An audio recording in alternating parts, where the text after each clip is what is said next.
الرحمن الرحيم، والصلاة والسلام على سيدنا ونبينا محمد. مع عرض السعودية المميز اللي هو 95 أميال أكثر في اليوم الوطني، وأنا أراه من العروض المميزة ومفيد جدا أحيانا.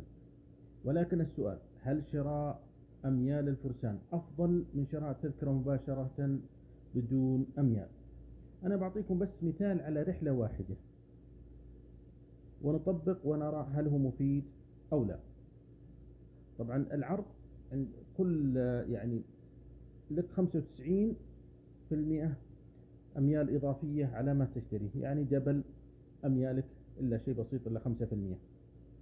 نأخذ هذا المثال لرحلة تنطلق من أحد المدن السعودية لأي مدينة تنطلق منها رحلات إلى موسكو، سواء من جدة، من الرياض، من المدينة، من أي مدينة. أنا اخترت من المدينة المنورة إلى موسكو.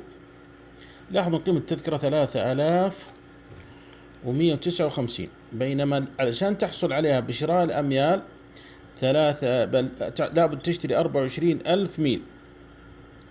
سعرها الآن مع العرض تقريبا 1552 مع العرض هذا ل 95%،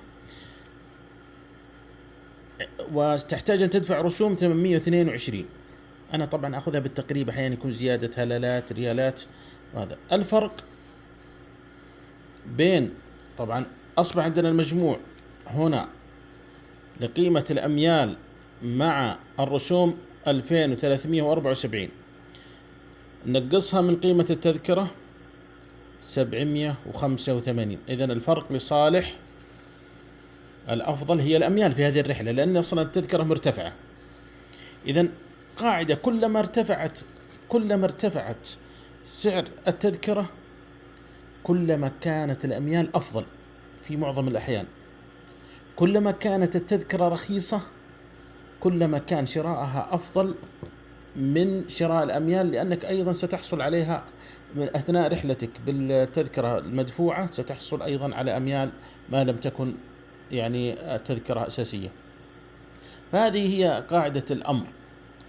أكثر من يستفيد هو من تأتيه الأميال على شكل نقاط في مشتريات، وابن عليها طبقها على أي مدينة وأي تذكرة، لأن لابد التعامل مع هذه بذكاء حتى تستفيد منها. بعضهم يشتري الأميال ويريد أن يسافر بها، الأفضل له هي شراء التذكرة مباشرة. إن أعجبكم فأعطونا تعليقكم ومرئياتكم وتجاربكم.